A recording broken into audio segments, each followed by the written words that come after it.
आज 15 जनवरी 2024 है। सभी को बहुजन समाज पार्टी अध्यक्षा बहन कुमारी मायावती के जन्मदिन की बधाइयाँ।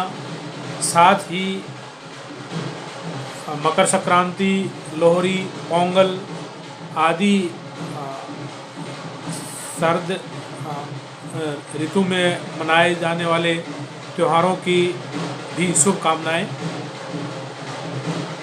वैसे तो यहाँ त्यौहार आते रहते हैं और सभी शुभकामनाएँ देते रहते हैं, लेकिन मुझे लगता है कि ये जो शुभकामनाएँ दी जाती हैं, ये शुभकामनाएँ भारतीयों की ज़िंदगी में शुभ साबित नहीं होती हैं।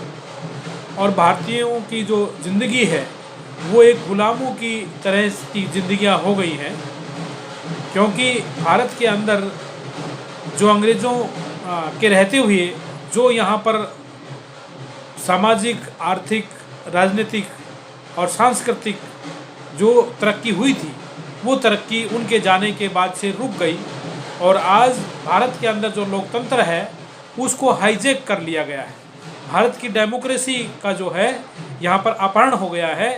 भारत की डेमोक्रेसी को यहाँ पर मोकरी बना दिया गया है और इसीलिए यहाँ पर आज जो सरकारें हैं वो अल्पजन लोगों की हैं। बहुजन लोगों पर अल्पजन लोगों का राज है और ये जो अल्पजन जो लोग हैं ये यहाँ पर वोटों की चोरियाँ करके सत्ता में बने हुए हैं और इनकी टोलियाँ हैं जिनको हम पॉलिटिकल पार्टी कह सकते हैं। और ये पॉलिटिकल पार्टियाँ जो हैं ये चोरी से बारी बारी से चोरियाँ करती हैं और सत्ता में आ जाती हैं। जैसे कि पहले यहाँ कांग्रेस पार्टी रिगिंग के सहारे, वोटों की चोरी के सहारे सत्ता में रहती थी, फिर उसने खूब घोटाले किए और आज जो उसी की जो दूसरी जो पार्टी है, विपक्ष की पार्टी, यहाँ भारतीय जनता पार्टी, वो यहाँ पर चोरी से सत्ता में बैठी हुई है।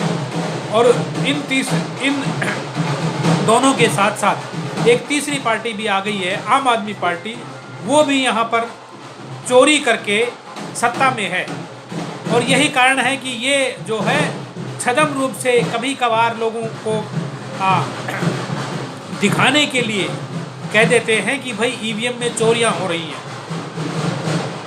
वैसे बहुजन समाज पार्टी के जो नेता हैं सतीश कुमार मिश्रा जी और दानिश अली और बहुत सारे सांसद, राज्यसभा के सांसद और जो मेंबर ऑफ पार्लियामेंट, वो बोलते रहे ईवीएम के खिलाफ में और बहुत ज़बरदस्त वो भाषण देते रहे ईवीएम के खिलाफ में और वो बहुत दिनों से ही ऐसा कर रहे हैं। वैसे इस देश के अंदर बहुजन समाज के जो दूसरे जो लीडर हैं, वामसेप के राष्ट्रीय अध्यक्ष हैं और बीएमपी के संयोजक हैं माननीय वामन मेश्राम जी, उन्होंने पूरे देश के अंदर ईवीएम के खिलाफ में शव यात्रा निकाली थी और पूरे देश के अंदर पद यात्रा की थी ईवीएम को हटाने के लिए। लेकिन लगता है कि सभी बहुजन जो लोग हैं वो इकट्ठे रूप से एक होकर के नहीं आते हैं, वरना क्या मजाल कि जो चुटकी भर जो लोग हैं इस देश के अंदर, अल्पजन जो लोग हैं, भगवान देवता के नाम में जो बेवकूफ़ बनाते हैं और यहाँ के लोगों को आस्तिकता के नाम में गुलाम बना करके यहाँ सत्ता में रहे।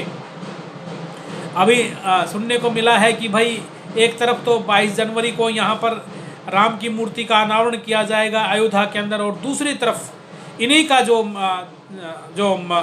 सपोला है आम आदमी पार्टी, वो सपोला जो है यहाँ पर हनुमान की वो निकालेगा। एक हनुमान की निकाल रहा है, एक राम की निकाल रहा है, एक दुर्गा की निकाल रहे हैं ममता बनर्जी। तो ये जो लोग हैं, ये विदेशी आर्य जो लोग हैं, भारतीयों को लूट रहे हैं, भगवान देवता के नाम से लूट रहे हैं।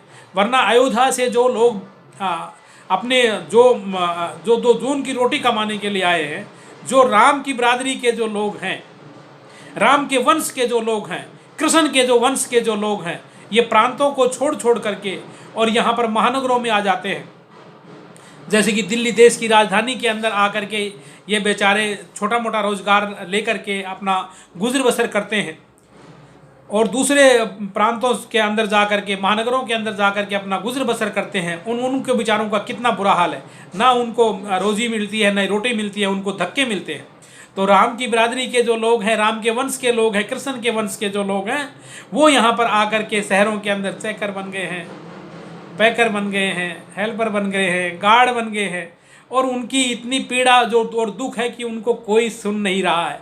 और वो कहते हैं कि यहाँ पर भाई तुम्हारा भगवान ये है, राम है, राम राम के नाम से उनकी खूब लुटाई हो रही है। तो ये सब जो लोग हैं, ये देश को गर्त में ले जाने वाले लोग हैं। वैसे आज भारत के अंदर जो यहाँ डेमोक्रेसी को बचाने के लिए जंतर मंतर पर जो बहुजन जो शेर हैं, उनका जो मुकाबला करने के लिए यहाँ कोई नहीं आ रहा है। उनको आगे आने की ज़रूरत है, उनको सपोर्ट करने की ज़रूरत है, और बैलेट से चुनाव करा करके इस देश के अंदर डेमोक्रेसी को बचाने की ज़रूरत है। सभी को